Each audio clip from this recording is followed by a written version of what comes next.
Estimados estudiantes, académicos, profesionales de las diversas disciplinas de la comunicación, miembros de junta directiva, de los diferentes órganos del Colper, a todos los colegas que nos acompañan en el auditorio Rogelio Fernández Güell y a quienes nos siguen por medio de nuestro Facebook Live, invitados especiales e invitadas especiales. Muy buenos días. El Tribunal de Honor y Ética y el Colegio de Periodistas y Profesionales en Ciencias de la Comunicación Colectiva de Costa Rica les ofrecen la más cordial bienvenida a la construcción del nuevo Código de Ética de las profesiones en comunicación social de Costa Rica. Hoy con el foro y la mesa de trabajo, la perspectiva, los desafíos y el valor de la ética en el ejercicio del periodismo y las relaciones públicas.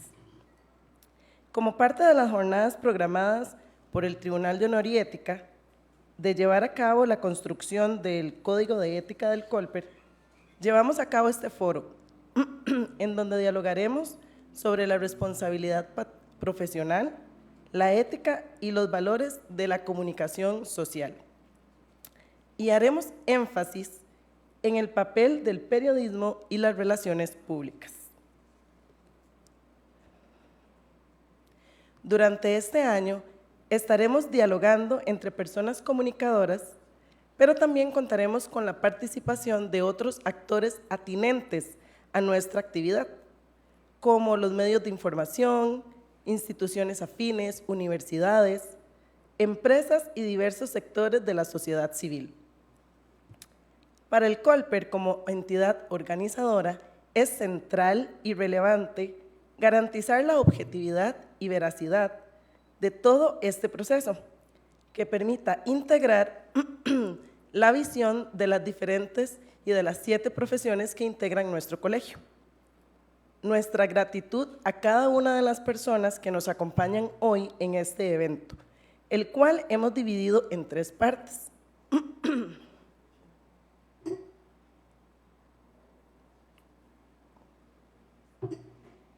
Vamos a dar inicio primero con este foro, luego vamos a tener las mesas de trabajo y finalmente en una plenaria para compartir los resultados de las reflexiones de esta jornada. Para esta primera actividad es grato contar con calificada participación de especialistas. Damos la más cordial bienvenida a la máster Fiordalisa Taveras, directora de Relaciones Públicas de la Universidad Abierta para Adultos de República Dominicana. El máster Alonso Mata Blanco, periodista y abogado, asesor de la Corte Suprema de Justicia. El doctor Harold Hood Herrera, coordinador de Relaciones Públicas de la Escuela de Ciencias de la Comunicación Colectiva de la Universidad de Costa Rica. Y al máster Mauricio Ulloa, periodista y politólogo, quien moderará este foro. Seguidamente les ofrecemos el mensaje del máster Diego Coto Ramírez, fiscal de la Junta Directiva del Colper. Don Diego.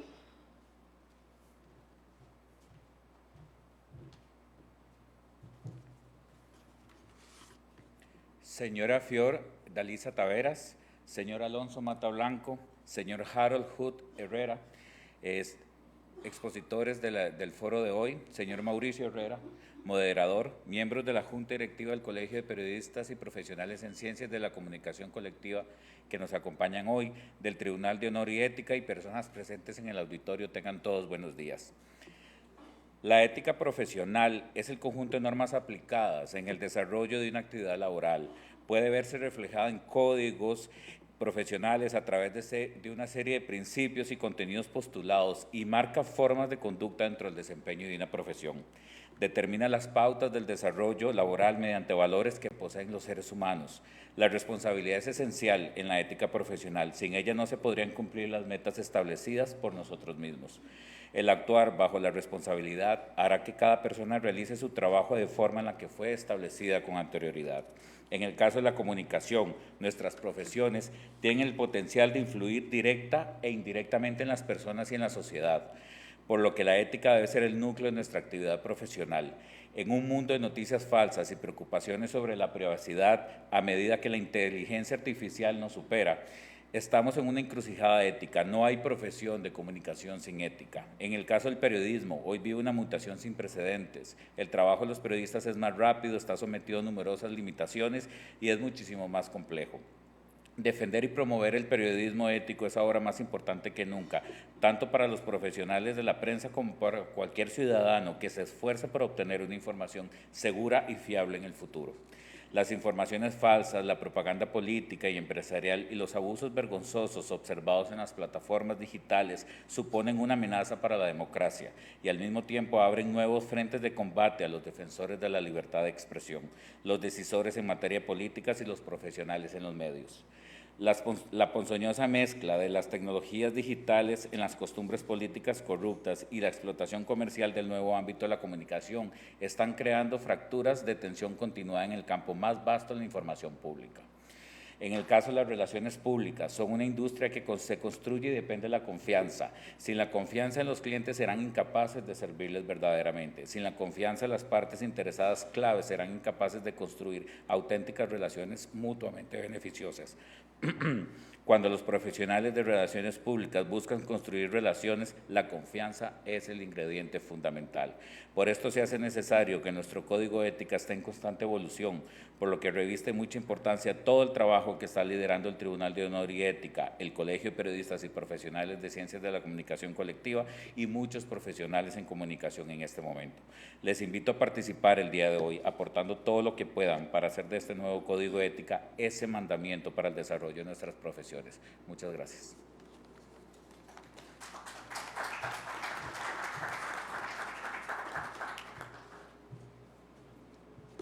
A continuación escucharemos el mensaje del máster Efraín Cavallini Acuña, presidente del Tribunal de Honor y Ética del Colper. Como parte de su mensaje, Efraín Cavallini presentará un video de 4 minutos sobre la importancia del proceso del Código de Ética.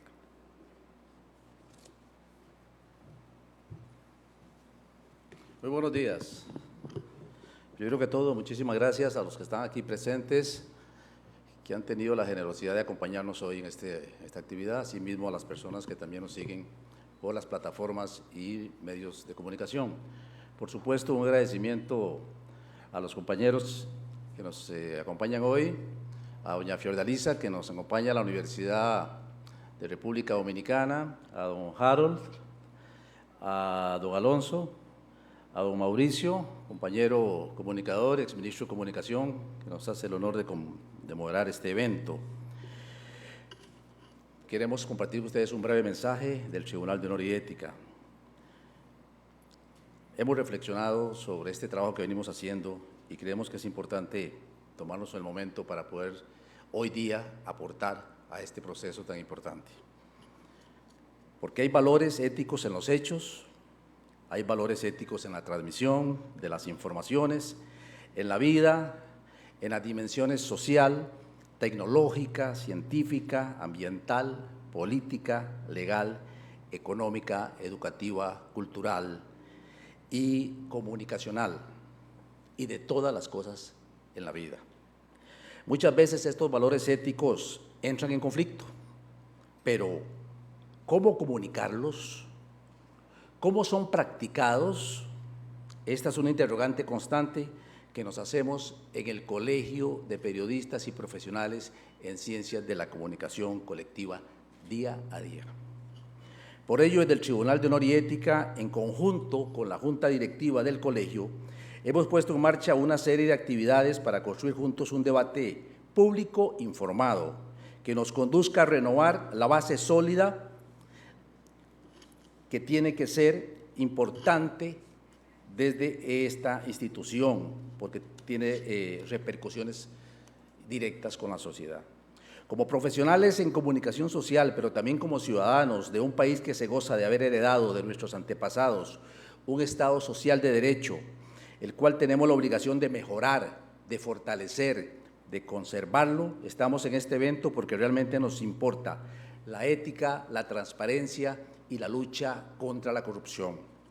Es una obligación como organización hacer la reflexión desde la ética de la comunicación y recoger las voces posibles, sus puntos de vista y aportes para analizar los escenarios, los retos y deudas de la democracia participativa en prospectiva, la inclusividad, el Estado y ciudadanía, la probidad, la transparencia, como condición en la gestión eficiente de la riqueza social y contribuir como organización a generar estrategias inmediatas para enfrentar la corrupción en este país.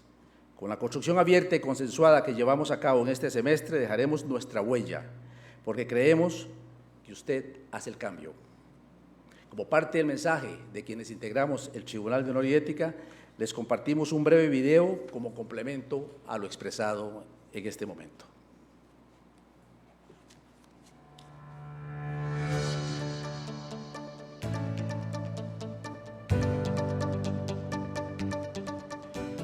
El Tribunal de Honor y Ética del Colegio de Periodistas y Profesionales en Ciencias de la Comunicación Colectiva de Costa Rica inició las jornadas de trabajo para la construcción del nuevo Código de Ética de los Profesionales en Comunicación Social de Costa Rica. Esta consulta abierta se constituye en un espacio de diálogo e intercambio que permita, en consecuencia con las transformaciones tecnológicas y los nuevos escenarios del entorno comunicacional, modificar y proponer reformas de fondo al Código de Ética de esta organización. Este 6 de junio iniciaron las jornadas con el foro Dilemas éticos, Estado, libertad de expresión, nuevos escenarios de la comunicación social, contexto de Costa Rica. Rescatar la ética en la función nuestra, de nuestro oficio, va más allá de lo que pueda decir un código escrito. Es algo que debe ser inculcado desde jóvenes, desde chiquitos, de pensar que no hay nada más importante que atenernos, apegarnos a esos valores que, como se mencionó aquí, son los primarios, los valores primarios, los que nos enseñan nuestros padres, nuestros maestros, nuestros amigos, nuestros abuelos. En una democracia como la nuestra, la persona profesional en el área de la comunicación social tiene un gran desafío. Por ello, ante la coyuntura que se vive actualmente, se considera de suma importancia la labor de la academia en relación con la formación y capacitación ética de quien ejerce la profesión. El Código de Ética debería ser una herramienta con la que los futuros periodistas y comunicadores salen de la mano con el título, es decir, no pueden alegar desconocimiento, no pueden alegar que no sabían que se estaba creando, porque son los que van a tener las condiciones del futuro. Las de hoy, las de ayer ya pasaron, las del mañana son las que hay que construir. En este proceso se ha considerado prioritario incorporar la participación de otros sectores atinentes con la actividad de la comunicación social, incorporando representantes de medios de información, instituciones, universidades y diversos sectores de la sociedad civil, con el objetivo de recoger e incluir en el nuevo código sus valiosos aportes. No debería quedar fuera de un código de ética las condiciones actuales del mercado laboral periodístico. Entender cómo se está trabajando, parece mentira, pero a veces las cargas sociales no están garantizadas. Todos los métodos y todas las nuevas formas de monetizar la comunicación están incidiendo pues, en una deficiencia en materia ética. El desempeño de las personas profesionales en campos como el periodismo, relaciones públicas, producción audiovisual, publicidad, tecnología de la imagen, animación digital y diseño gráfico deben apegarse a los criterios de calidad y de compromiso ético con la sociedad. Yo creo que los periodistas, los comunicadores, tenemos una gran responsabilidad, que es la veracidad. Yo creo que el tema de la veracidad es un tema que en este momento se ha ido cuestionando mucho y que nosotros tenemos que afrontar como periodistas para que el público se informe día a día a través de los diversos medios de comunicación. No puede ser que salgan noticias falaces hasta el mismo Poder Judicial. En este momento tenemos que hacer una sacudida y el Código de Ética yo creo que va a llenar todas esas lagunas. Desde la dinámica interdisciplinar de las diversas áreas se da la apertura al diálogo con la finalidad de construir consensos mediante mesas de trabajo, por lo que invitamos a todas las profesiones de las distintas áreas de la comunicación social y actores de la sociedad civil a participar y brindarnos sus aportes para la construcción del nuevo Código de Ética del Colegio de Periodistas y Profesionales en Ciencias de la Comunicación Colectiva de Costa Rica.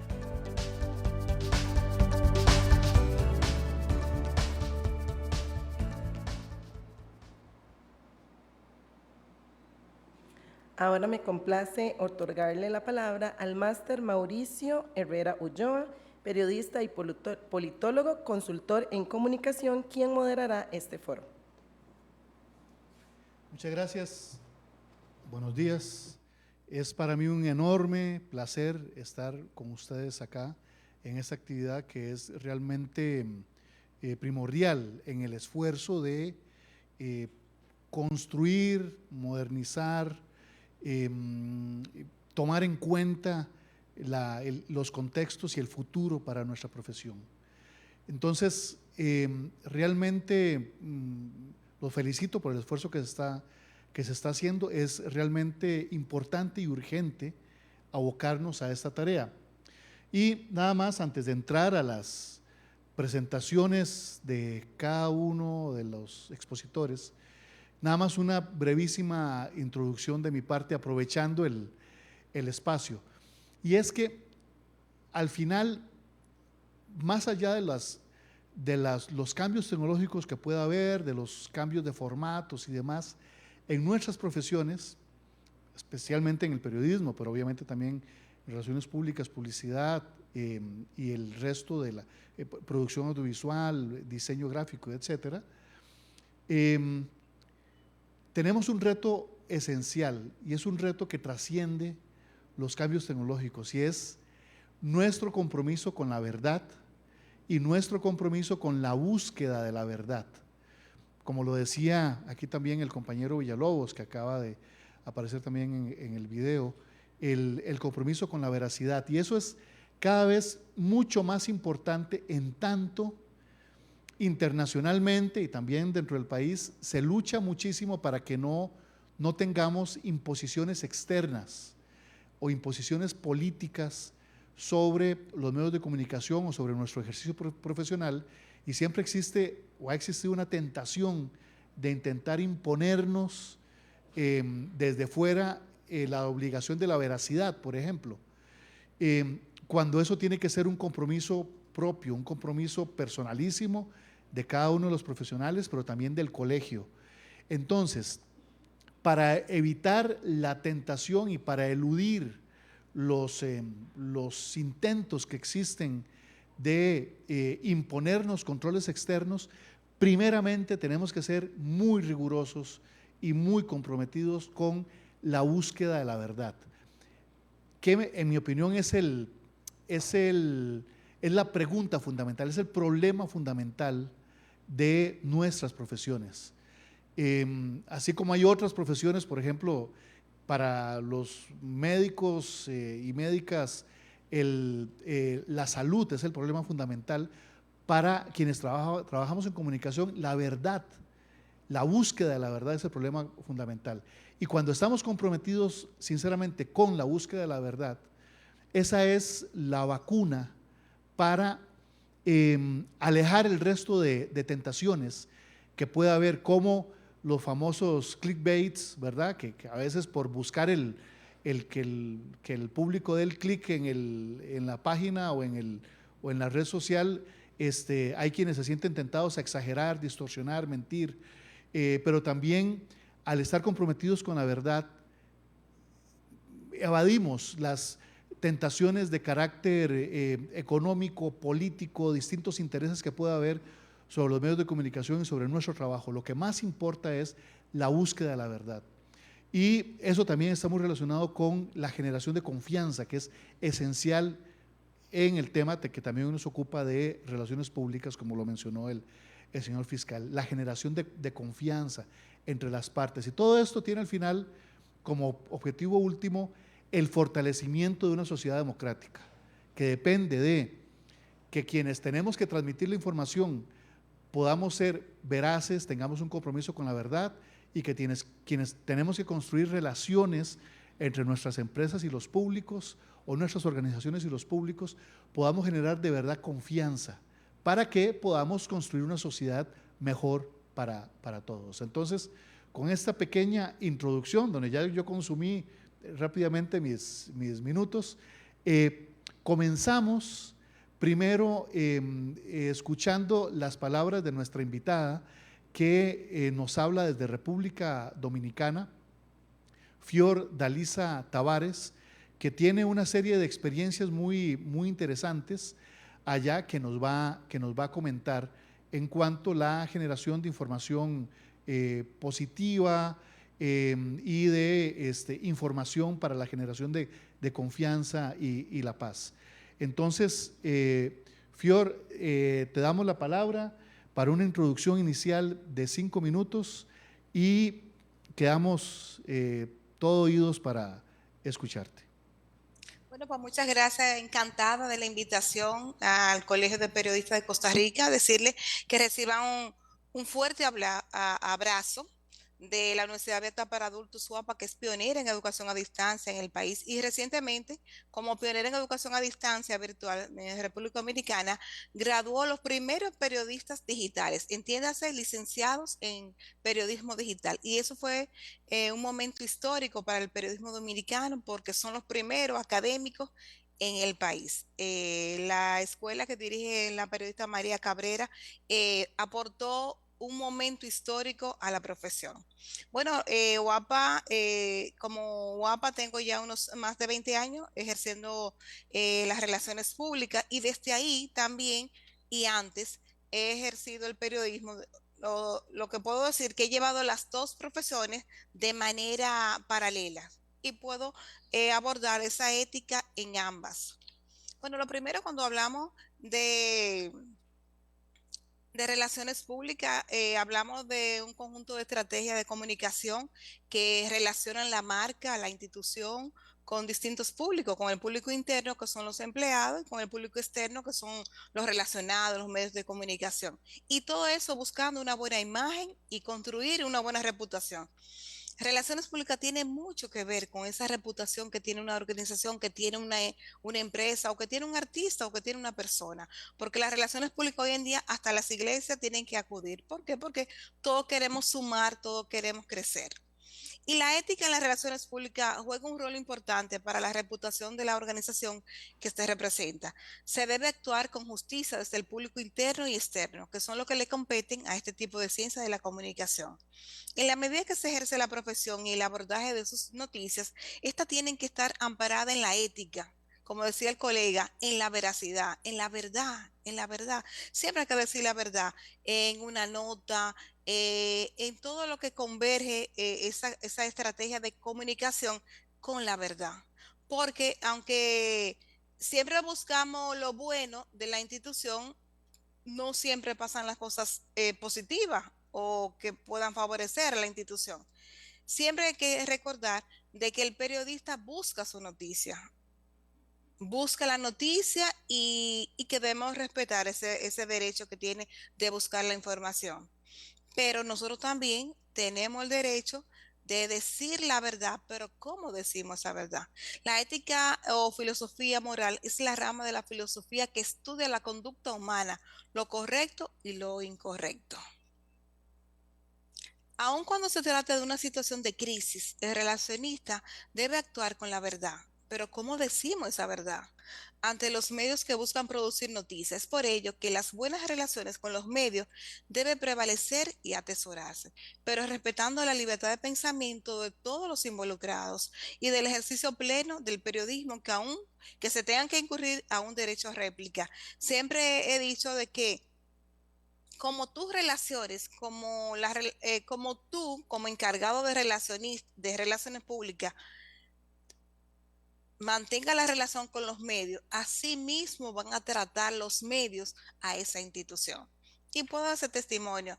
En una ocasión, yo tuve que salir fuera del país y pasó una situación de que una funcionaria habló mal de la educación a distancia, pero no mencionó nombres. Y un periodista quería una versión institucional por parte de la UAPA y dice, y me lo trata de localizarme, pero no me localiza. Yo estaba en un crucero y ahí la señal era malísima, muy pésima. Bueno, cuando él, por esa relación que tiene conmigo, dice, no, pero Fiordalisa, de seguro que le va a gustar que entrevisten al rector o a una autoridad, y llama a rectoría y hace el contacto y saca esa versión institucional. Ya como el rector, en ese momento, que era el doctor Ángel Hernández, ya él sabía más o menos que él puede hablar siempre con la verdad. Quiere decir que la educación a distancia y contar la experiencia de una universidad que tenía miles de egresados y que no se refería a ellos, esa funcionaria, que no. Bueno, y lo hizo muy bien. Esa relación, vi que esa relación que tengo con los medios favorece la institución porque ya ellos saben cómo accionar sin tener que buscar un enfrentamiento ni generar opinión de ambos lados, solo buscando decir la verdad y decir la posición institucional. Entre la organización y el relacionista se da una estrecha relación de vinculación. Si el relacionista es ético, le aportará a la organización esa ética. Y si es lo contrario, también. Si la organización es ética, le aportará al relacionista ética. Y si no, también. Entonces, se da como un maridaje entre el relacionista y la institución que representa. Entonces, ese matrimonio hay que cuidarlo, como todo matrimonio. Hay que cuidarlo de que ambos se lleven bien, de que ambos cuiden a cada quien esa reputación. Muchos sectores ven los ojos del relacionista como los ojos de la organización. O sea, cuando dicen, vamos a hacer un trabajo de las universidades. ¿Y quién está ahí? ¿Quién está en la Universidad Guapa? Ay, no, ahí está Fiordalisa Tavera. O sea, piensan en el relacionista que esté ahí. Eso pasa con todas las demás instituciones. Entonces, esos ojos hay que cuidarlo, porque como nos ven como la institución, eso puede sumar o puede restar. Fiordalisa, sí. Muchísimas gracias con la exposición inicial que nos has planteado hasta ahorita. En las sucesivas rondas podríamos continuar y ampliar Claro los puntos de vista, pero ya aquí ha planteado una serie de temáticas muy importantes, como es, por ejemplo, la relación entre la verdad y la protección reputacional de las organizaciones o las personas con las que se está trabajando en el ámbito de las relaciones públicas. A mí me gustaría, si es posible, a tratar este punto siguiente antes de irnos al otro paso. ¿Es posible? Ok, adelante, está bien. Sí. Un relacionista debe evitar las comisiones. O sea, cuando un relacionista maneja la publicidad de una institución, y no puede caer en eso. Te vamos a dar una comisión, te vamos a dar un aporte para que tú no coloques publicidad o para que tú no hagas ese tipo de trabajo de una empresa suplidora. Nunca. El que es ético no llega ahí. Nunca hacer contratos de proyectos personales con empresas o medios que tengan vinculación con la institución que se representa. Separar siempre lo personal de lo profesional. Si el relacionista es periodista, recordar y asumir sus dobles roles. No sancionar a la competencia de la empresa para que elabora. Si yo soy periodista, en mi caso soy periodista, trabajo en el área de espectáculo. Si estoy haciendo un trabajo de las universidades que abordan la cultura, yo no puedo dejar de mencionar las competencias de la universidad porque no sería ética. Claro, yo la trato igual porque ese es un rol diferente al que yo tengo como relacionista. Ser leal a su organización y de lo contrario renunciar a esa posición y optar por otra. O sea, si tú no puedes ser ético, no puedes respetar esos roles, bueno, dedícate a otras funciones en la universidad si quieres dedicar en ella. Como profesional, ser un referente siempre. Un relacionista yo lo veo como un referente. La gente piensa mucho en relacionista. pautar la publicidad acorde a lo que le conviene a la institución, no ayudar a amigos, un colega, un familiar, un medio que yo pertenezco, no. Hacerlo con el criterio de lo que le conviene a la institución. El relacionista es un empleado que relaciona la organización con los sectores de la sociedad y con su trabajo contribuye al respeto y al orgullo de la misma. Yo lo creo eso.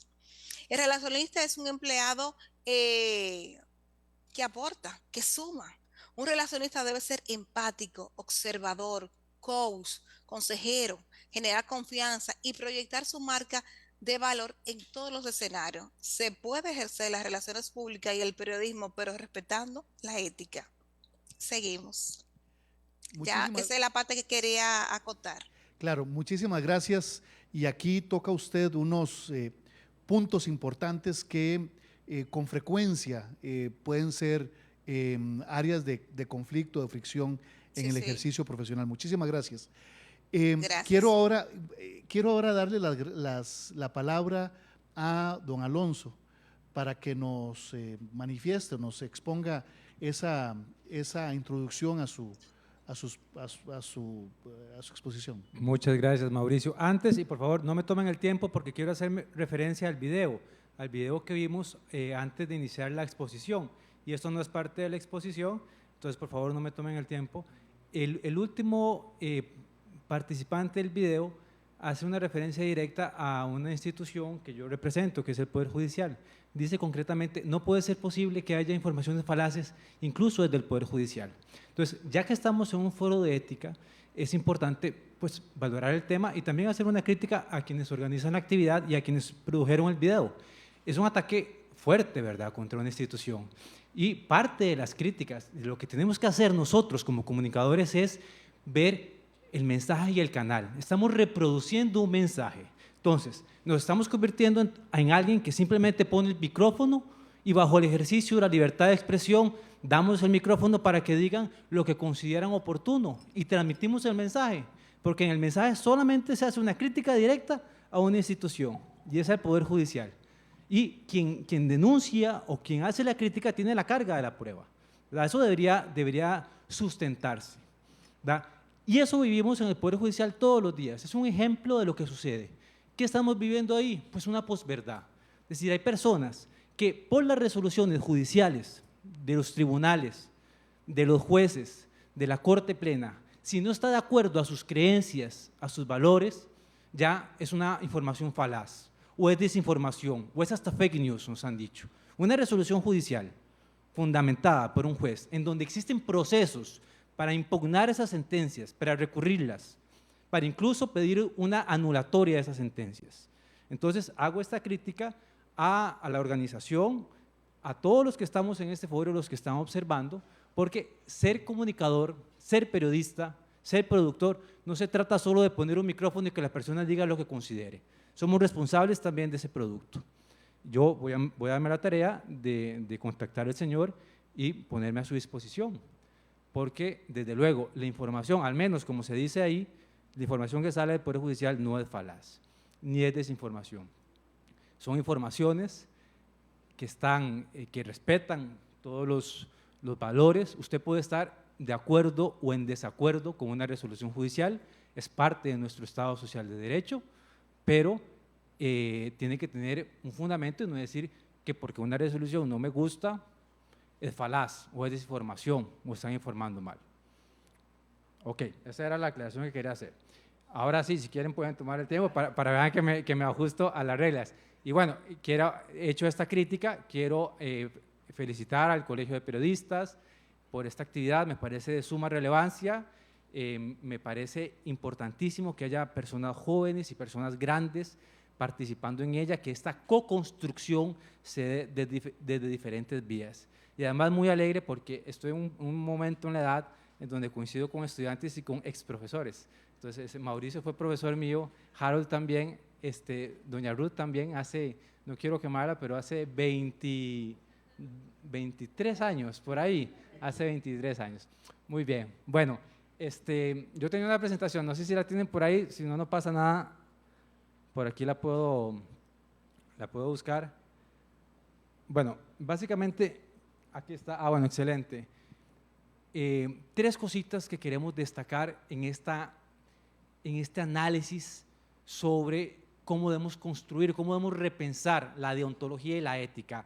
Tres cosas muy concretas: una formación responsable, los derechos fundamentales y las amenazas que afrontamos. Podemos continuar a la siguiente diapositiva, por favor.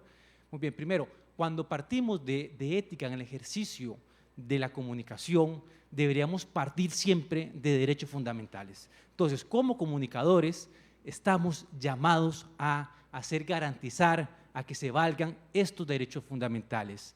Libertad de expresión, y esa libertad de expresión, ahí está contenido el derecho a la información, buscar, recibir y difundir información. ¿Y quién es el beneficiario de esto? Esto siempre lo pregunta la gente, dice, ¿el periodista porque da información? No, el beneficiario de esto es la colectividad que recibe información. Y lo decía Mauricio al inicio, una democracia sin libertad de expresión no es democracia. No puede existir una democracia en donde no haya libertad de expresión. Y es la persona comunicadora, el profesional en comunicación, quien por definición tiene que estar peleando por eso, tiene que estar garantizando eso. Desde luego, también le tocan a quienes están en las clases políticas, pero como comunicadores tenemos que partir de ese principio, de esa libertad de expresión, recibir, difundir y buscar información.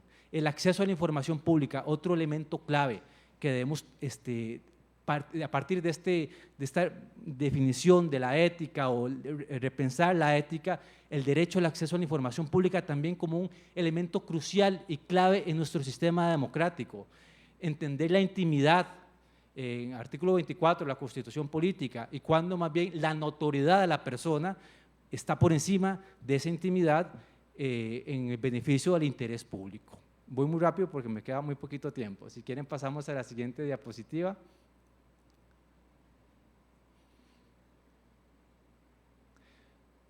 Otro aspecto importante, esa formación responsable y constante.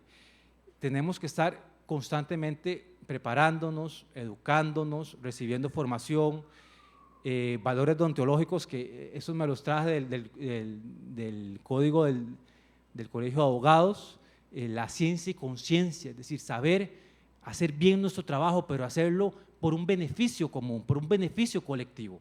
De nada sirve saber hacer buen periodismo si lo estamos poniendo a disposición del equipo contrario, ¿verdad? El equipo malo. Tenemos que ponerlo a disposición de la democracia, de la institucionalidad, del interés público, la probidad como un elemento fundamental deontológico universal, la responsabilidad que tenemos como periodistas, como comunicadores, lo que decía hace poco, no dar el micrófono solo porque sí, esa mal percepción del equilibrio. Cuando se leía hace mucho tiempo que hay que ser equilibrado, ¿cómo equilibrado? Entonces vamos a darle el mismo tiempo en un noticiero a don Daniel Salas, quien fuera ministro de Salud, el movimiento antivacunas, para ser equilibrados, para tener las dos posiciones. Entonces, esa conciencia, ese razonamiento, esa crítica tiene que venir por parte de nosotros los comunicadores. Una autocrítica a nuestro trabajo, una autocrítica constante para mejorar, para construir. Y nuevamente, estos valores fundamentales que como comunicadores estamos llamados a hacer. Hay 5 guardianes de la democracia: el ejecutivo, el judicial, el legislativo, los partidos políticos y la prensa. La prensa es un guardián de la democracia. Entonces, depende de nosotros y tiene que estar en nuestro código deontológico la defensa de la institucionalidad, de la democracia y la división de poderes. Y para cerrar, que tal vez es el tema más grueso, son las amenazas que vivimos. Bueno, la crisis de las democracias liberales es un fenómeno mundial y nosotros lo estamos también afrontando. El populismo, los ataques autócratas, la desmediatización y la infoxicación. Ya la información no está pasando por los medios de comunicación. En algún momento se pensó que esa prioridad podía ser positiva.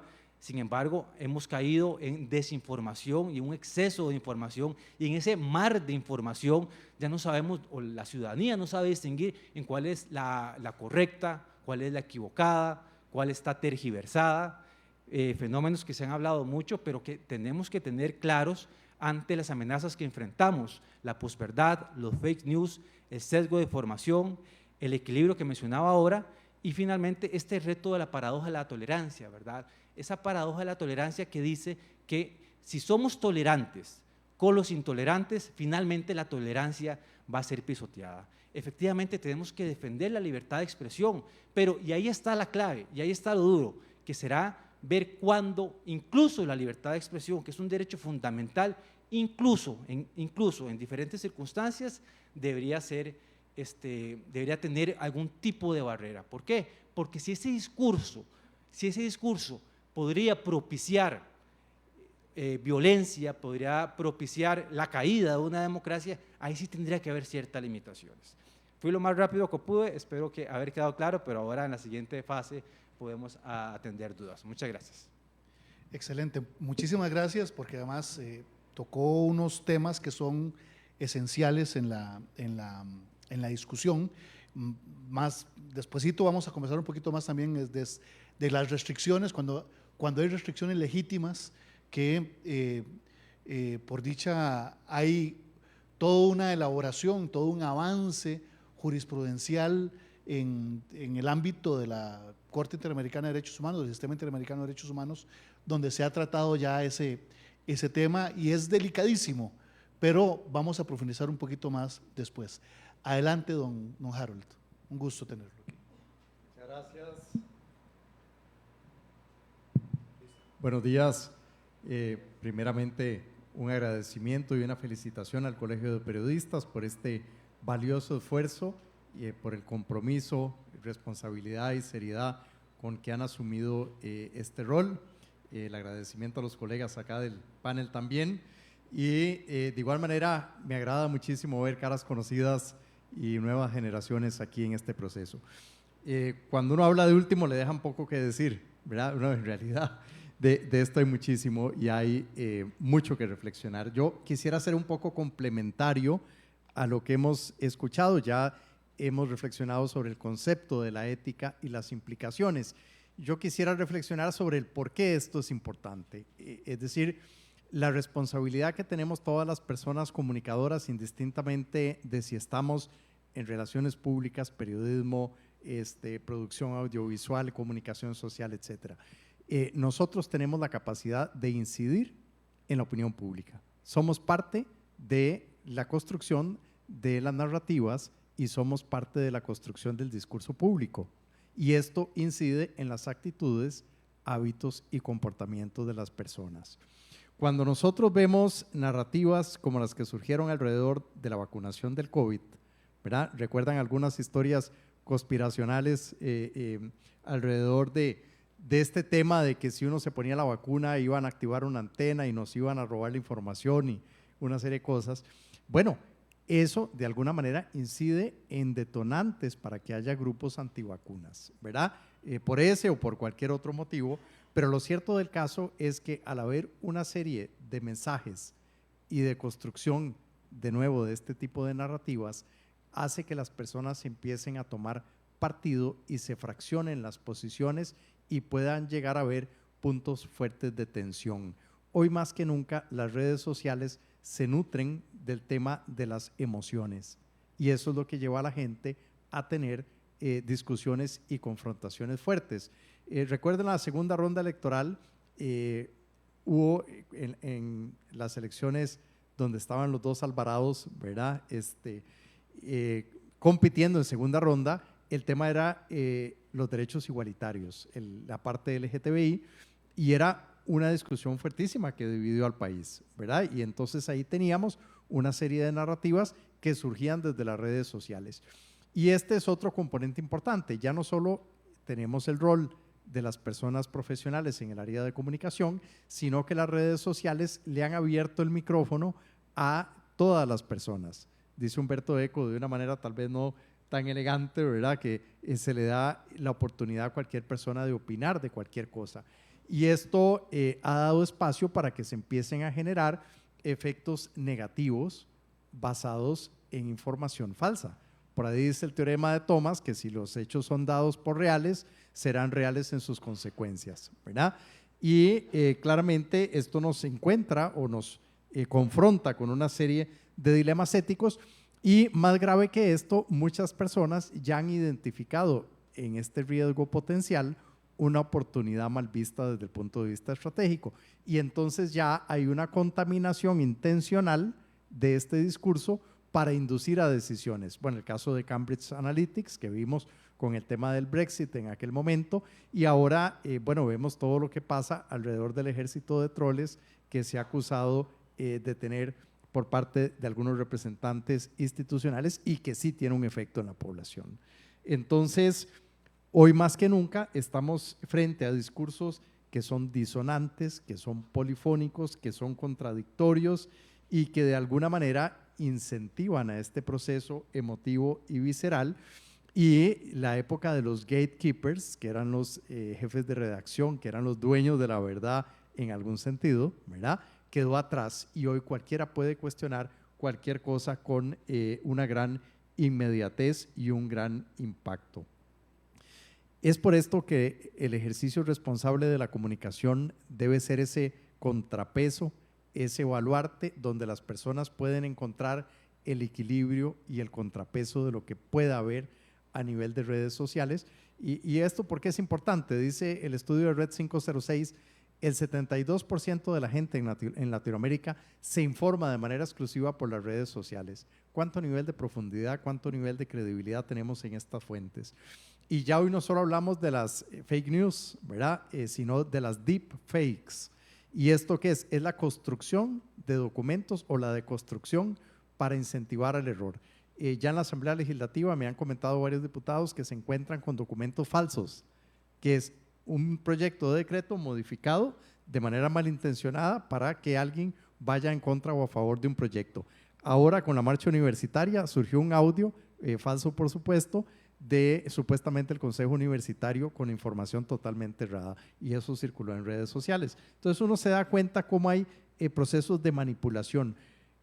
Muchas veces se ha malentendido que en relaciones públicas nosotros le enseñamos a la gente a manipular y no. O sea, en realidad nosotros lo que hacemos es que le enseñamos a la gente a comunicarse de manera asertiva y para eso hay que hacer un ejercicio formativo, claramente, pero no tiene que ver con la manipulación, con el engaño, con la distorsión. Y ahí, para cerrar, hay 3 áreas y espero ser suficientemente provocador para las preguntas donde hay mucha tela que cortar. Una es la parte política, lo estamos viendo, la crisis política en América Latina está fundamentada en temas de comunicación. El tema comercial, desde el Ministerio de Economía, donde tuve la oportunidad de trabajar durante varios años, y ya voy a cerrar, vimos muchísimos productos que inducían a engaño al consumidor, que les denominamos productos milagro, ¿verdad? Y ahí podemos conversar un poquito más con más detalle sobre eso. Y por otro lado tenemos el tema de responsabilidad social a nivel empresarial. ¿Qué está pasando con las organizaciones, tanto a lo interno como a lo externo? Hoy en día nos preocupamos por el tema ambiental, pero también está el tema financiero y el tema social. Hace 3 semanas me enteré de una empresa en Costa Rica que le exige a la gente usar pañales para reducir el tiempo de visitas al baño. Cosas tan impresionantes como esas están pasando en el país. Y tenemos una discusión insólita en la Asamblea Legislativa de las jornadas 4.3, que son voluntarias entre comillas, ¿verdad? Y que sabemos claramente hacia dónde va eso. Y curiosamente leí un artículo en La Nación del efecto negativo que ha tenido en las y los diputados el tener que extender a 12 horas las discusiones o más por todas las mociones que estaban interpuestas y todos los efectos negativos en la salud y en las cargas de estrés que esto les había generado, justamente discutiendo sobre este tema. Pero bueno, de esto ampliaremos en las preguntas. Muchísimas gracias. Muchísimas gracias, Harold. Y también tocando algunos aspectos medulares, justamente en el esfuerzo de generar insumos para la discusión posterior en las mesas, que de esto es de lo que se trata, ¿verdad? De que generemos elementos de discusión para que después ustedes lo retomen en las mesas de trabajo. Quisiera volver con Fior, justamente a partir de, y retomando algo de lo que ya hemos conversado hasta el momento. Fior, también el colega Harold aquí ha planteado esa, digamos, imagen distorsionada o esa idea totalmente distorsionada de lo que es las relaciones públicas, que también se ha pensado en algún momento en eso en esos términos en la publicidad, que son áreas proclives a dar información alejada de la verdad para beneficiar un producto o una organización, y sabemos que eso no es así, que justamente de lo que se trata es de generar, por un lado, en el campo de relaciones públicas, de generar la mejor comunicación posible entre la organización y sus públicos, y en el campo de la publicidad, de que la población esté enterada de productos, servicios que le pueden ser de su beneficio y que se presentan de maneras muy atractivas, pero que siempre se respeta la verdad y la veracidad de lo que se está planteando allí. Entonces, le quería hacer una pregunta en esta dirección, también buscando aportar y dar insumos a compañeros y compañeras que están acá para la discusión, acerca de los límites que desde su experiencia usted comprende que existen entre lo que puede ser, especialmente en situaciones de crisis o situaciones de controversia, entre lo que puede ser la lealtad que necesariamente debe tener el relacionista público con su organización y la verdad que requieren los públicos externos o incluso también los públicos internos. ¿Dónde enfrentamos, quienes hemos trabajado en comunicación organizacional, dónde enfrentamos la línea roja en donde se termina o puede comenzar a chocar la lealtad y la protección de la reputación de la organización con la defensa y protección de la verdad? Sí, bueno, con relación a esa línea roja, como dices, no he tenido esa situación, aunque sí hubo una situación crítica, pero siempre he entendido que la verdad es la que determina si esa línea roja la pasamos o no alejamos. Decir siempre la verdad, aún en crisis, es lo más conveniente tanto para la organización como para el relacionista. Uno escudarse con que mi trabajo, que puedo perder mi trabajo, no, la verdad. Y empezando por la máxima autoridad, en este caso una rectora, siempre le digo la verdad a ella, siempre le digo la verdad, porque si le miento, le estoy haciendo daño a la institución y me estoy haciendo daño yo también, porque le estoy faltando a la ética y a mis principios. Y siempre cuido mis principios. Entonces, lo que aconsejo es la verdad. Siempre decir la verdad, con esa expresión de que duele de quien le duela, decir la verdad. Sí, el relacionista está para proteger, para cuidar esa imagen, para esa reputación, pero es la verdad la que va a determinar siempre la solución. Cuando decimos lo que pasó, el periodista lo entiende, la sociedad lo entiende y pasa esa situación y vuelve a su calma por la verdad, por la verdad. Es mi consejo, siempre decir la verdad. Muchísimas gracias, porque esto aporta elementos que son significativos para las mesas aquí de discusión ahora en unos minutos. Alonso planteaba un tema que es sumamente polémico. Si en este marco que tenemos en estos momentos, en esta proliferación a veces o intoxicación informativa que a veces se vive, si en algún momento hay que poner algún límite o restricción en el ejercicio de la libertad de expresión. Y solamente plantearlo, y plantearlo incluso desde un foro como del Colegio de Periodistas, en esos términos es delicado. Pero entendemos que hay unos límites que están claramente establecidos en cuanto a discursos de odio, información que sea deliberadamente falsa. Pero desde la perspectiva de ustedes en el Poder Judicial, pero también tu experiencia como comunicador y como abogado, ¿cómo trazar los límites, si se pueden trazar, y qué cuidados tener cuando se se trazan esas líneas también. Gracias, Mauricio, por la pregunta. Sí, primero señalar que efectivamente los derechos, incluso los derechos fundamentales, tienen limitaciones, ¿verdad? Tenemos que entender eso. Y tal y como lo dice Mauricio, en cuanto a la libertad de expresión, está expresamente señalado en la Convención Americana de Derechos Humanos, artículo 13. Entonces establece mensajes de odio, que se llama la violencia, que se llama la discriminación. Incluso se han dado ejemplos en otras latitudes en donde a partir de mensajes de odio y en el ejercicio de su libertad, un mal ejercicio de la libertad de expresión, se han diseñado acciones contra grupos minoritarios, ¿verdad? Incluso, que han terminado incluso en genocidios. Es un tema, tal y como lo plantea Mauricio, muy delicado, porque si hay algo que estamos defendiendo siempre es la libertad de expresión, como lo decíamos ahora, es un pilar de cualquier sistema democrático. Entonces, solo la interrogante ya es compleja, y ya ponerlo en práctico es todavía más. Les voy a poner un ejemplo de algo que sucedió aquí en Costa Rica, para que la gente diga, no, es que se va a cosas en África o en Europa del Este. No, aquí en Costa Rica. Sucedió hace aproximadamente 5 o 6 años. Se había incrementado un discurso xenófobo contra personas nicaragüenses a raíz de una serie de violaciones sexuales y femicidios perpetrados por personas nicaragüenses.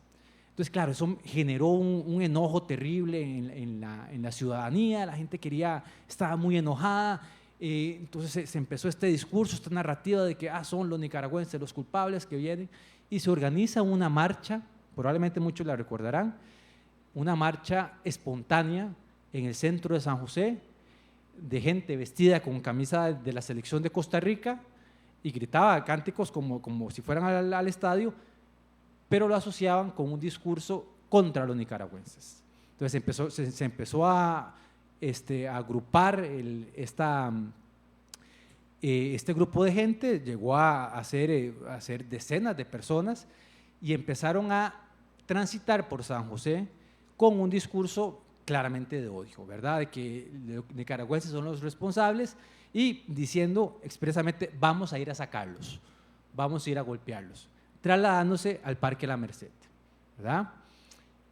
Ahí vemos un claro ejemplo de cómo ahí sí tiene que haber una limitación a un ejercicio democrático, como es un grupo de gente que se manifiesta por un tema en el ejercicio de su libertad de expresión. Pero ahí vemos un caso muy puntual de cómo ya hay un límite.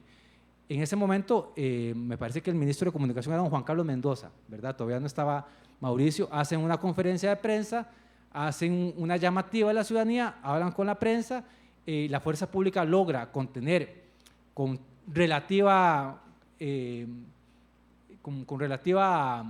calma a los manifestantes, arrestan a varios, pero logran ponerle un fin a esa manifestación, a esa expresión de la libertad de expresión. Ese es un caso claro de cuando la libertad incluso tiene una limitación. ¿Por qué? Porque era claramente un mensaje de odio que estaba incitando a ejercer la violencia, y además se estaba perpetrando en ese momento. Estaban caminando hacia el Parque La Merced, en un lugar donde reúnen muchas personas nicaragüenses, y de eso a que los empezaran a linchar eran 2 pasos. Entonces ahí la comitiva del gobierno de don Carlos Alvarado, encabezada en ese momento por don Juan Carlos como ministro de la Comunicación, y quien estaba el Ministerio de Seguridad, lograron o ponerle fin a esa manifestación y a futuras que se venían organizando, porque ese era el inicio de varias que se iban a concretar. Entonces ahí vemos cómo se está materializando concretamente una limitación a la libertad de expresión en beneficio de la democracia. Vean qué complicado. Entonces estamos poniéndole un freno a un derecho fundamental, a la libertad de expresión, para proteger la democracia. Es un tema complicadísimo. En este caso, claro, era muy evidente, en otros no tanto. Entonces, incluso yo personalmente creo que ante la duda deberíamos permitir el ejercicio de la libertad de expresión. Pero claro, hay que estar ahí, y es un tema que debe estar en discusión, que debe estar en análisis y que debe ser sujeto de debate en foros como este y en la creación de un código deontológico. Muchísimas gracias. Importantísimo aporte también a la discusión que se va a generar ahora. Harold, me gustaría que profundizaras un poco más sobre también una paradoja que estamos viviendo ahora, que es en un momento en el que tenemos multiplicidad, infinidad de información, pero a la vez pareciera que estamos y somos mucho más susceptibles que en otras épocas a la desinformación. ¿Cómo tratar esta paradoja? ¿Cómo lidiar con eso desde nuestros campos profesionales? ¿Y cómo indicarle a nuestras profesiones cómo navegar este dilema tan complicado? Porque efectivamente ahora la posibilidad de acceder a la información que uno quiera está allí, pero a la vez vemos que estamos, pareciera a veces como involucionando en cuanto a nuestra comprensión del mundo. Entonces, ¿cómo tratar eso desde nuestros ámbitos profesionales? Muchas gracias. No, un tema muy pertinente. Hoy se dice que tenemos un mar de información, pero con 1 centímetro de profundidad, ¿verdad? Uno puede encontrar información de cualquier cosa, pero lo difícil o lo que ha sido complejo es convencer a las personas de la importancia de verificar las fuentes. Y no solo para ver qué creemos o qué no creemos, sino que a veces somos partícipes del problema cuando reproducimos mensajes de los cuales ni siquiera tenemos idea si es cierto o no, ¿verdad? Y entonces ahí hay toda una serie de narrativas que empiezan a desarrollarse en el marco de la desinformación. Quiero contarles una anécdota. Andaba en Heredia hace unos 15 días y la señora del parqueo se puso a conversar conmigo y me dio toda una explicación técnica de cómo los globos aerostáticos que habían encontrado en Costa Rica y en Estados Unidos eran parte de una estrategia de China para incidir en el cambio climático y que eso iba a bloquear las comunicaciones, orientado esto a obligarnos a comprar unos chips para tener WhatsApp. Esta señora explica esto con un nivel de credibilidad absoluto y aunque nos parezca insólito el tema, esto es lo que empieza a generarse en el boca a boca y entonces la gente empieza a especular, alguien dijo y ahí se fueron agregando elementos. Pero además no solo tenemos el elemento de ingenuidad de que alguien especuló y afectó a los demás, sino el elemento de oportunismo de alguien que dice aquí yo tengo una opción para, como dicen popularmente, jalar agua para mis molinos y empiezan también a contribuir a este mar de desinformación. Entonces, situaciones concretas que podemos hacer, ser esta barrera donde la desinformación de alguna manera encuentre un freno y entonces tengamos contrapesos. Un elemento fundamental es fortalecer los medios de comunicación. Es claro que hay un debilitamiento fuertísimo a nivel latinoamericano de los medios de comunicación y en Costa Rica estamos viviendo una, digamos, coyuntura sumamente violenta hacia los medios, en el marco de la cual claramente los intereses de algunos gobiernos es atenuar al máximo el impacto y la posibilidad de injerencia que tienen los medios. Lo primero que vemos en países como Nicaragua y países como Venezuela es que desaparecen los medios de comunicación, ¿verdad? Esto ya está pasando en países como El Salvador, en Guatemala y con mayor tristeza hay que reconocerlo, también está pasando en Costa Rica. Entonces, el fortalecer los medios, el dar acceso a no solo la libertad de expresión, sino el acceso a información pública también, el poder generar esta cadena y también como comunicadores creo que tenemos que tener la posibilidad de administrar los mensajes de manera responsable y de manera proactiva, ¿verdad? Porque cuando uno identifica desde alguna de las áreas de acción que hay un problema, uno tiene que impulsar una estrategia de abordaje para atender, atenuar o resolver ese problema. En el caso del COVID fue un reto enorme para el Ministerio de Salud estar constantemente diciendo necesitamos vacunarnos, las vacunas son fundamentales, la salud depende, porque además había un factor complicado. En este caso específico del COVID, todos dependíamos de todos, ¿verdad? En otros temas como el SIDA, por ejemplo, cada quien depende de lo que haga cada quien, en algún sentido. Pero en este había una responsabilidad más compartida, más colectiva. Y aún así teníamos o había detonantes cuando salía una persona, tal vez con formación médica, a respaldar a los antivacunas, y eso generaba más dudas en la población, ¿verdad? Entonces había desinformación, había temor y había una circunstancia que requería una atención urgente. Entonces, en estos elementos, el poder tener estas fuentes de información fundamentadas, bien articuladas, con información debidamente construida, facilita a que exista ese balance, ¿verdad? El le creo a la fuente confiable o me quedo con lo que dicen las redes, ¿verdad? Entonces, es un poco en ese sentido. Excelente, muchísimas gracias también por los aportes. Vamos a hacer otra ronda con preguntas a los panelistas directamente.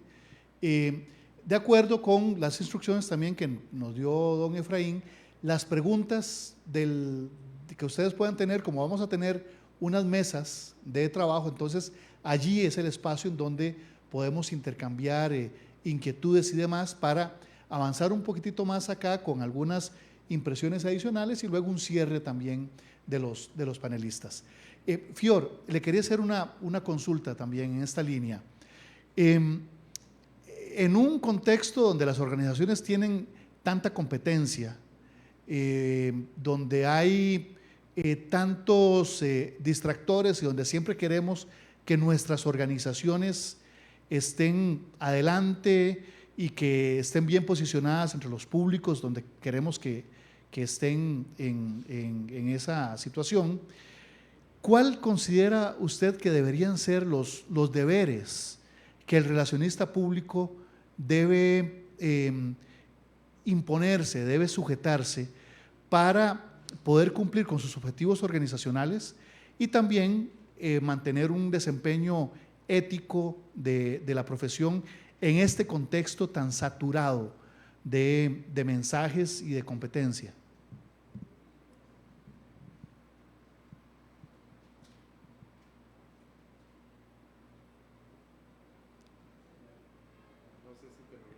No sé si me pudo escuchar, Fior.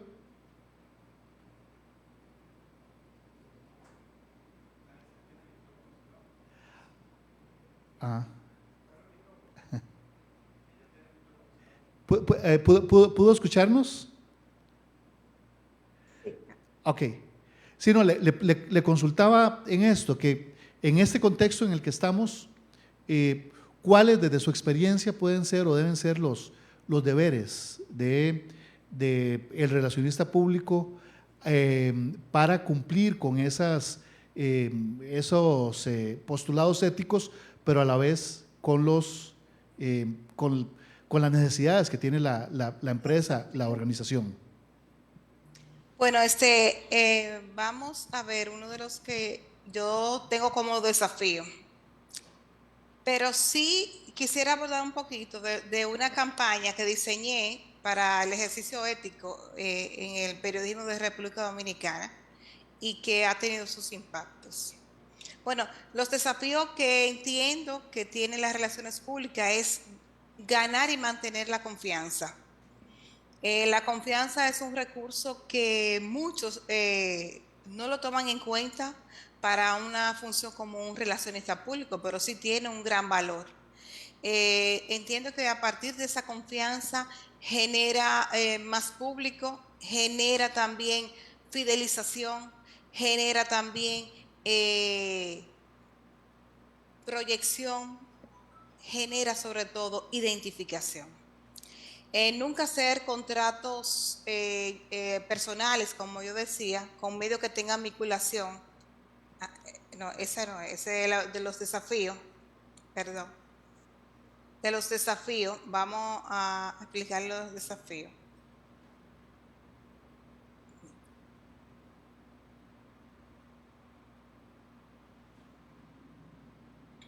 Sí, decía que ganar la confianza de la marca, compartir el conocimiento con todos los líderes de la organización para lograr objetivos claros y de fortalecimiento de la marca organización, incrementar el sentido de pertenencia con los públicos. Eso realmente es una garantía de un buen trabajo de relaciones públicas, cuando se desarrolla ese sentido de pertenencia con los públicos internos, que son los empleados, con el público externo, como dije anteriormente.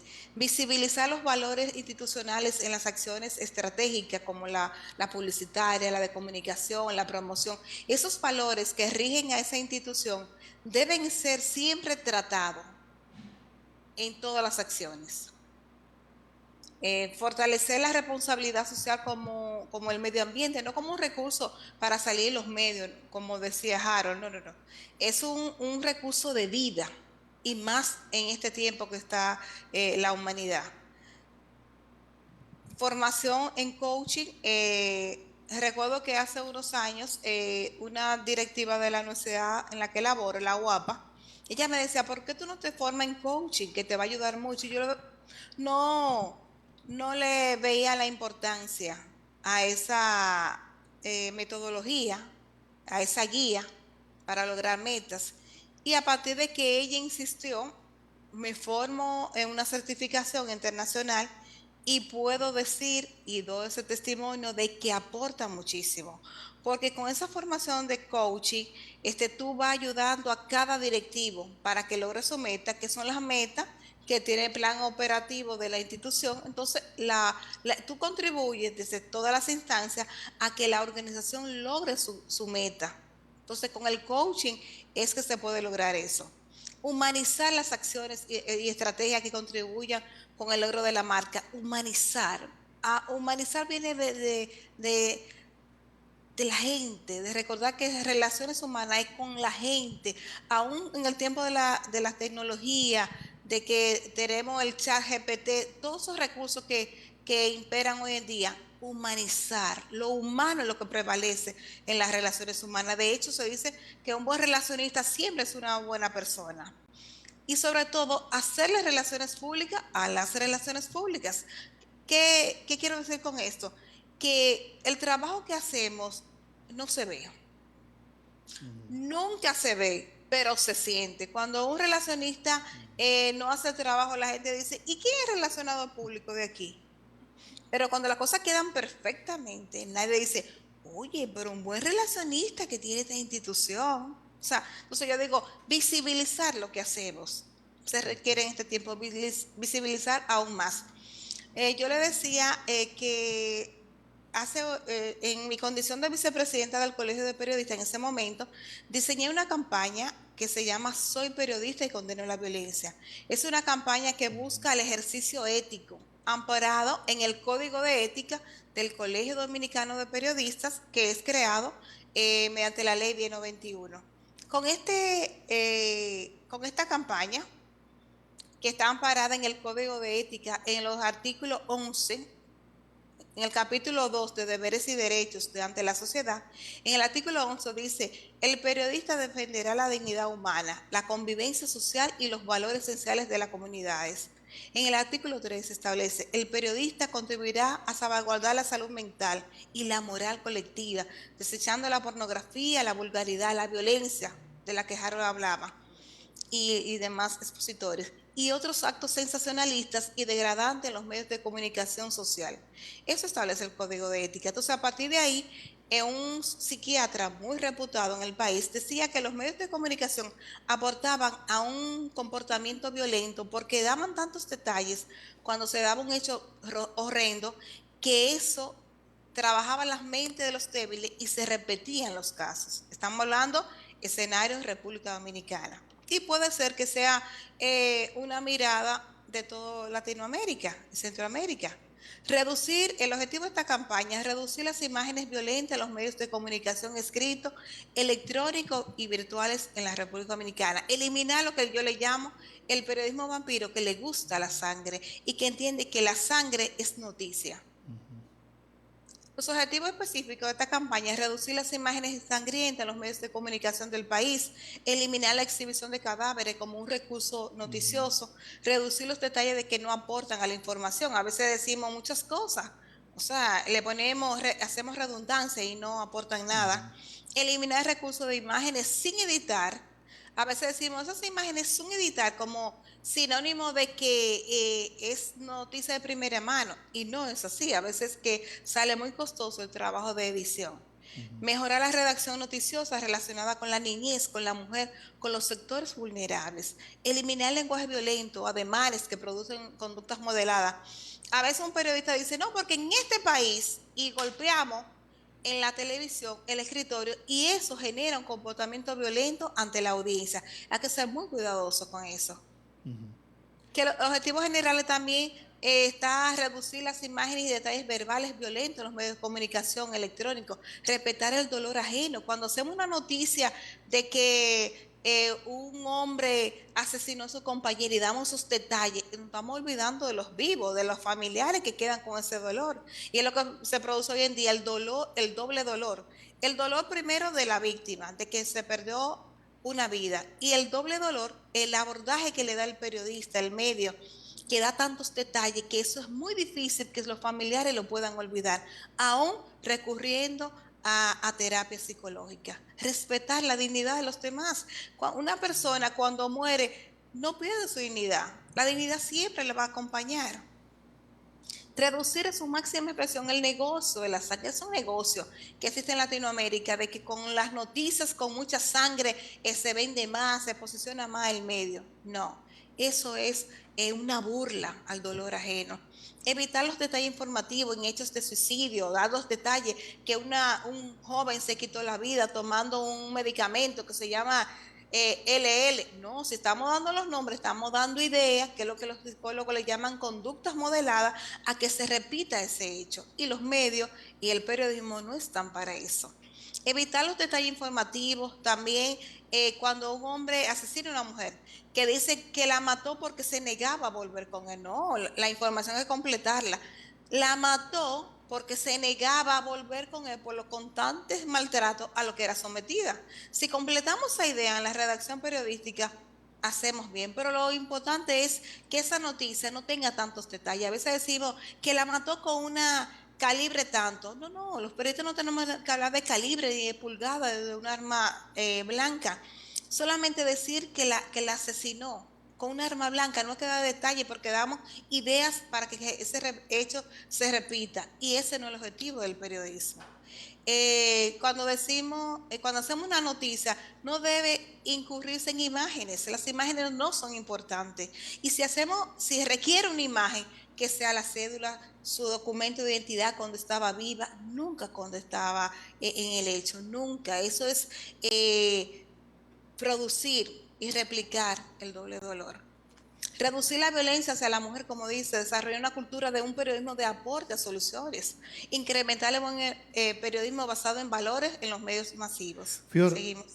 Muchísimas gracias. Entonces, miren la imagen de la campaña rápidamente. Bueno. Soy periodista en azul, es el color de la credibilidad, de la pureza, de los colores que identifican las instituciones periodísticas, sobre todo el Colegio Dominicano de Periodistas y el Sindicato de la Prensa. Condeno en negro, no en contra, porque genera más violencia. El negro es un color reflexivo que te detiene. La violencia en verde, porque esperamos que tenga solución. Esta campaña tiene una mano en señal de que paremos a esas acciones de ese periodismo vampiro. Y esta campaña va a cumplir 10 años y ha sido premiada en todas las instancias por los aportes que ha dado. Hoy en día los periódicos de República Dominicana no utilizan esas imágenes sangrientas. El abordaje ha cambiado tanto en prensa escrita como en la televisión, y todo eso porque los periodistas desde lo interno reflexionamos y tratamos de hacer un periodismo apegado al código de ética. Excelente, y realmente ese concepto me resuena mucho, nos resuena mucho a todos también el del periodismo vampiro, ¿verdad? Porque sinceramente sí, sabemos que hay una estímulo, una búsqueda de beneficios a partir de la sangre, y es lamentable en lo ético. Y le agradezco muchísimo también el aporte de estos detalles puntuales de cómo los objetivos que tenía la campaña. Realmente nos parece que es digno de elogiar, y muchísimas gracias por compartirnos lo que han hecho y las conquistas que han obtenido desde el colegio con esta campaña. Excelente.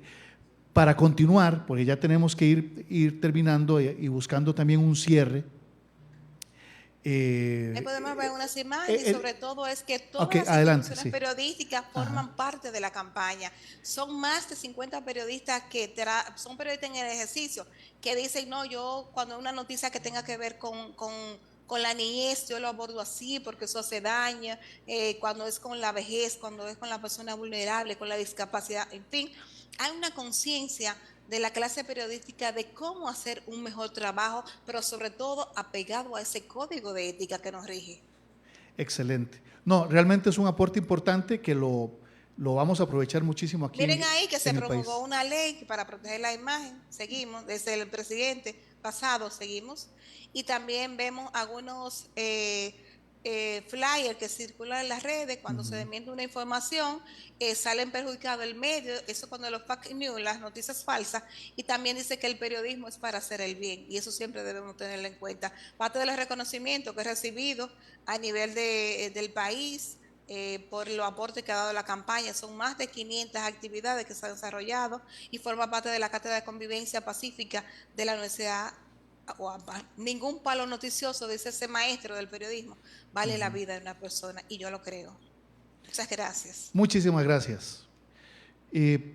Alonso, quería, para ir cerrando, una reflexión final, pero también si pudieras profundizarnos un poco, elaborar un poco más en cuanto al concepto de desmediatización, que es un dilema que enfrentamos todos desde cuando hacemos comunicación organizacional y periodismo, en el sentido de que, por un lado, necesitamos tener canales más directos con los públicos, pero a la vez nos damos cuenta, percibimos que en algunos casos se elimina ese filtro profesional que significa el periodista, y la información llega, o se pretende que llegue de manera directa.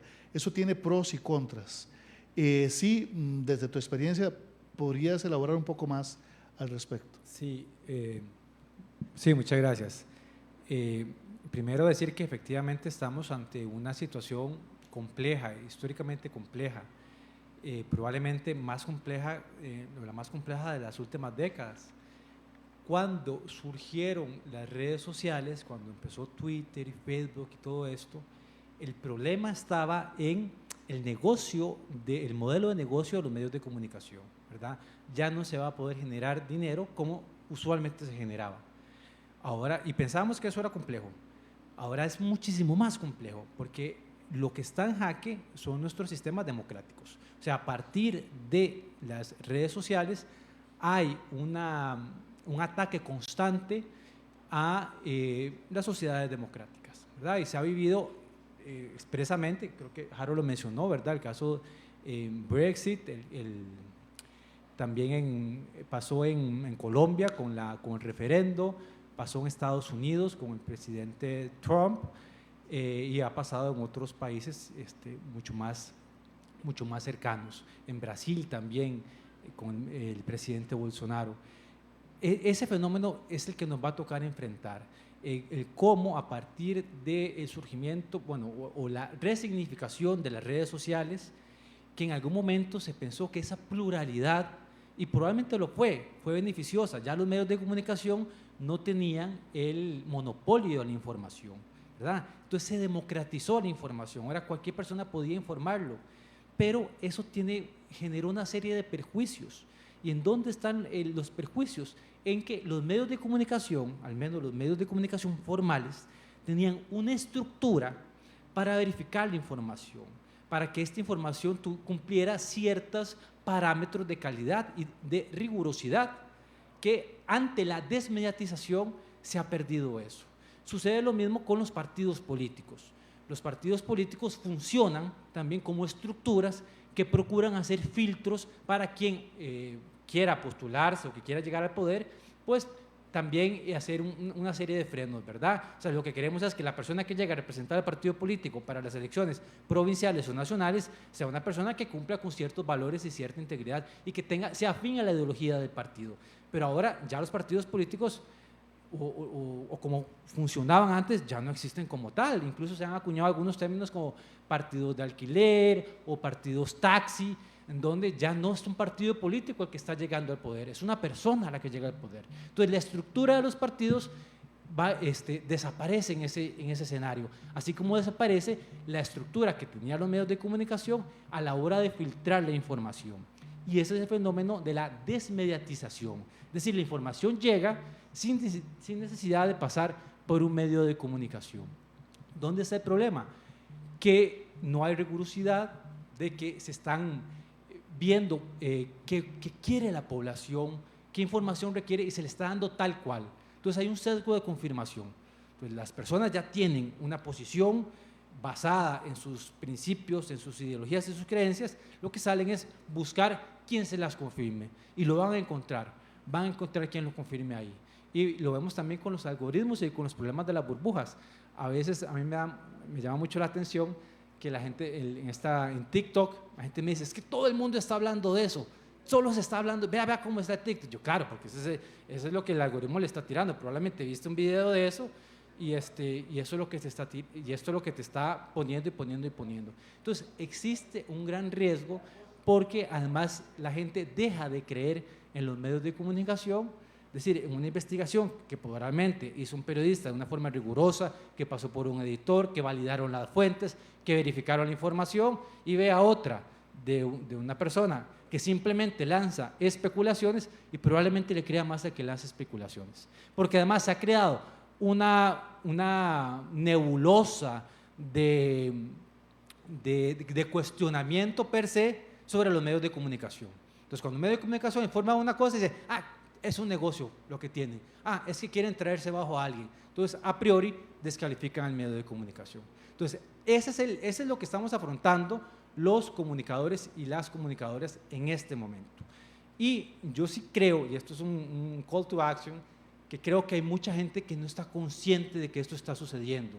O sea, creo que este tema debería ser un tema de discusión en la academia, en los colegios, como está sucediendo acá, en las estructuras políticas, de que está efectivamente nuestra democracia, la democracia de muchos países, está en una serie de ataques y cuestionamientos, y parte de eso es lo que está sucediendo con las redes sociales y la desmediatización. ¿Cómo afrontarla? Eso es lo que tenemos que trabajar y lo que tenemos que ir construyendo. Aparte de eso, ¿puedo hacer un cierre? Bueno, ese primero era como el llamado a la atención. Lo segundo, un pequeño anuncio. Parte de lo que señalaba yo deontológico era la formación. Desde el Poder Judicial estamos procurando llevar una información más efectiva y más clara a los diferentes públicos, entre ellos los medios de comunicación. Hemos diseñado un programa que se llama Capacitaciones a la Carta, es decir, que le decimos al medio de comunicación, a la universidad o a la organización en qué quiere usted capacitarse. ¿Quiere saber de sistema de pensiones alimentarias? ¿O quiere saber de prisión preventiva? ¿O del proceso que lleva un caso en la sala constitucional? Y damos concretamente esa capacitación en la sala de redacción o en la universidad. ¿Por qué? Porque esa formación es importante, que esté precisa, que se logre transmitir bien a la comunidad. Y hay diferentes productos que podrán encontrar en el Poder Judicial para precisamente explicar las sentencias, un acercamiento también con los jerarcas para que haya esa relación directa con las fuentes, con el fin de que haya un flujo mejor de la información y que pueda lograr transmitirse de una manera más eficiente y más precisa hacia las diferentes audiencias, es decir, hacia la colectividad. Y por último, ya para despedirme, quería recomendar, ya que hay muchos estudiantes por acá, quería recomendar 3 libros que me parece que a todos les podrían servir. Uno se llama ¿Cómo mueren las democracias?, de Stephen Levitsky y Daniel Siblant, ¿Cómo mueren las democracias? El otro es Infocracia, es de un filósofo surcoreano, Byung-Chul Ha, Infocracia. Y el último es de María Risa, Premio Nobel de la Paz, periodista, y se llama ¿Cómo lidiar con un dictador o cómo enfrentar un dictador. Entonces, yo creo que son 3 libros esenciales para los compañeros estudiantes que están acá, que deberían al menos despertarnos sobre la situación que están atravesando nuestro sistema político y toda la influencia de las redes sociales. Por lo demás, agradecerle a Mauricio, a Harold, a la compañera de República Dominicana, desde luego don Agustín, al Colegio de Periodistas y a todas las personas presentes en este foro. Gracias. Y don Harold, unas palabras de cierre también. Muchas gracias. Voy a tratar de ser lo más breve posible dentro de tantas ideas que han surgido. Un par de reflexiones importantes. Nosotros no solo lidiamos con la obligación de hacer las cosas bien, lidiamos con la obligación de combatir a aquellas personas en las organizaciones, partidos políticos o grupos que quieren hacer las cosas mal, ¿verdad? Porque claramente nos vamos a encontrar con muchas iniciativas oportunistas y uno tiene que ser una barrera para poder cimentar las relaciones de manera adecuada.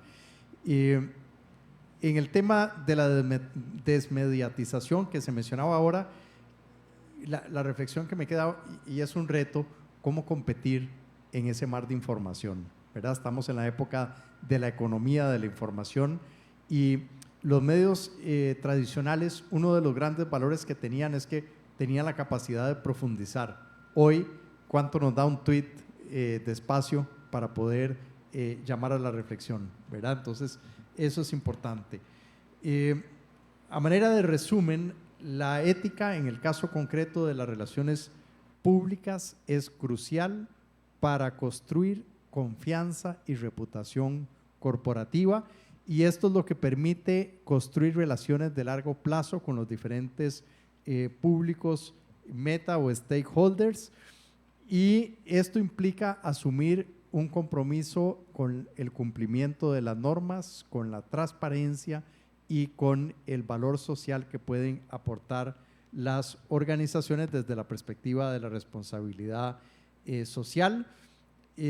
Al hacerlo, las personas profesionales en esta área pueden contribuir a generar una comunicación efectiva entre las organizaciones y su entorno, generando relaciones positivas para todas las partes involucradas. Son muchos los retos y son muchas las cosas que hay que combatir y a las cuales hay que enfrentarse, pero con mística, con trabajo y con, digamos, con legítimo interés en esto, uno puede llevarlo adelante. Y eso es parte de estas reflexiones, es el proceso de cambio y el proceso de concientización que es fundamental para esto. Así es que muchas gracias de nuevo. Muchísimas gracias, Harold, y esa reflexión es esencial, y especialmente me queda clarísimo esto de que no solo hay que hacer las cosas bien, sino también luchar contra quienes las están haciendo mal. Es valiosísimo. Me resuena mucho, me recuerda mucho aquella frase de Desmond Tutu, ¿verdad? En el sentido de que no solamente hay que tan peligroso es quien hace el mal como quienes no están dispuestos a luchar contra ese mal. Y para concluir, quisiéramos una reflexión final de doña Fior, si ya una reflexión final breve como un mensaje a quienes estamos aquí, quienes vamos a continuar aquí trabajando en este remozamiento de nuestros códigos de ética. Bueno, mi reflexión tanto para los estudiantes de comunicación, de periodismo y para los periodistas en ejercicio y los relacionistas es asumir un compromiso social. Siempre pensar que el relacionista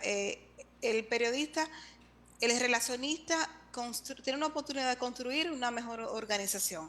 El periodismo tiene la oportunidad de construir una mejor sociedad. Y si lo vemos desde así, no importa el ataque de este tiempo, de redes, de personas profanas que se dedican a un ejercicio antiético, siempre la verdad, siempre los valores van a prevalecer. No es una cuestión de moda ni de un recurso mediático. Es un recurso de ejercer una profesión apegada a la ética y a principios, a valores, y sobre todo a satisfacción y a compromiso con que podamos guiar a una generación que estudia una carrera que da tanta satisfacción y que, como decía García Márquez, es la mejor profesión del mundo. Muchísimas gracias por su participación, también por los panelistas que tenemos acá, y muchas gracias a todos ustedes por habernos acompañado en esta sesión. Ahora pues continuamos con el resto del programa, donde continuamos con las mesas de discusión y finalmente con las plenarias. Entonces, a todos muchísimas gracias, y también allá a quienes nos están siguiendo por las redes en vía remota. Un gusto.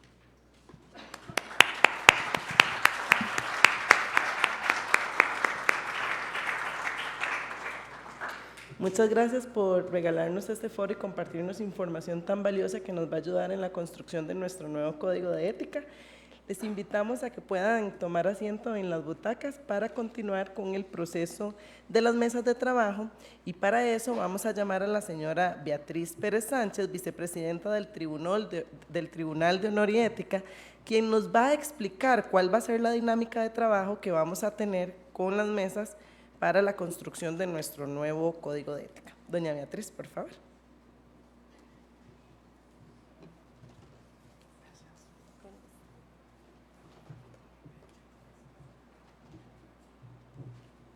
Muy buenos días. En realidad solo queríamos explicarles, esto es solamente informativo, que abajo en el salón se han preparado las mesas de trabajo distribuido de acuerdo a las especialidades. En este caso las vamos a hacer conjuntas porque habemos más periodistas que relacionistas públicos, pero nosotros sabemos que las dos profesiones se conjuntan, se tocan permanentemente. Dos razones hay para que nos inclináramos a trabajar básicamente con instrumentos digitales en línea, y es por la naturaleza del trabajo que nosotros desarrollamos principalmente. Segundo, por la seguridad de conservar todo el material y toda la discusión que se haga. Entonces vamos a trabajar en mesas, los coordinadores ya tienen tanto las matrices de trabajo físicas solo para guiarse, pero toda la discusión que se recoja de las mesas será subida a un documento en Google, desde donde luego será trabajado ya como materiales y aportes. Cuando bajemos al desayuno primero y casi inmediatamente empezaremos las sesiones, es un trabajo colaborativo. Queremos que todas las personas, todos los que estamos aquí, aportemos sobre todo a completar este panorama, entorno que nos han señalado los expertos. Y entonces los invitamos ahora a incorporarse al salón, y así abajo tendremos el mensaje de la presidenta de la Junta Directiva del Colegio, e inmediatamente empezaremos el trabajo de las mesas, que es completar y afinar, por supuesto, las grandes categorías y los grandes marcos conceptuales y los entornos que nos brindaron los expertos que estuvieron hace un momento.